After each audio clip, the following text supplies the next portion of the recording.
thing my grandma taught me is that it doesn't cost you anything to have good manners. It also doesn't cost you anything to clean your house in at least a basic broom clean way.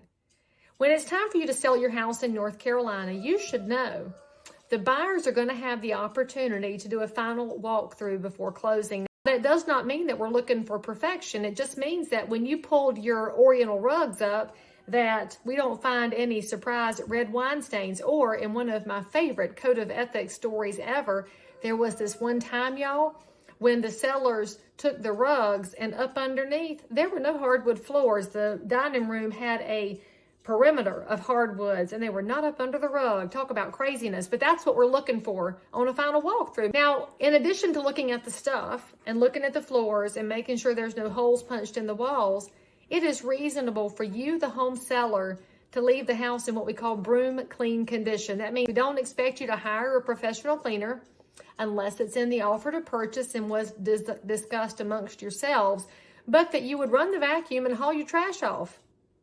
I know this sounds like basic common sense, but since common sense is rather uncommon these days, let me just tell you, I had a final walkthrough this morning with some amazing buyer clients, and the house they were buying, we did get at a wonderful market price because the sellers did not want to do any updates to the property, but they could have at least cleaned it.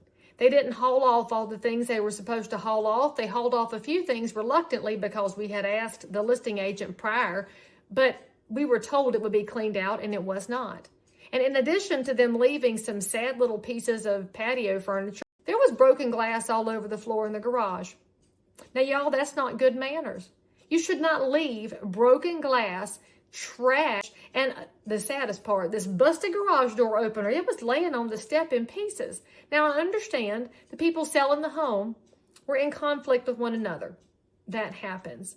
But why are you punishing the person who's given you their money to purchase the home? They're making a huge financial investment. You're getting your cash out of the house. Think about that. When you move out, at least don't let it look like you had World War III in there. Be reasonable. Be kind. In fact, do unto others as you would have them do unto you. If you want to move into a place that might not be perfect, but at a minimum is clean, then make sure you leave your house that way. Now, when I'm your agent, I'm going to remind you of all the bright sides because I am Pollyanna when it comes to houses. But don't make me have to lie on your behalf, friends. Clean it up. Make it perfect so they'll be glad they bought your home and not the competitor.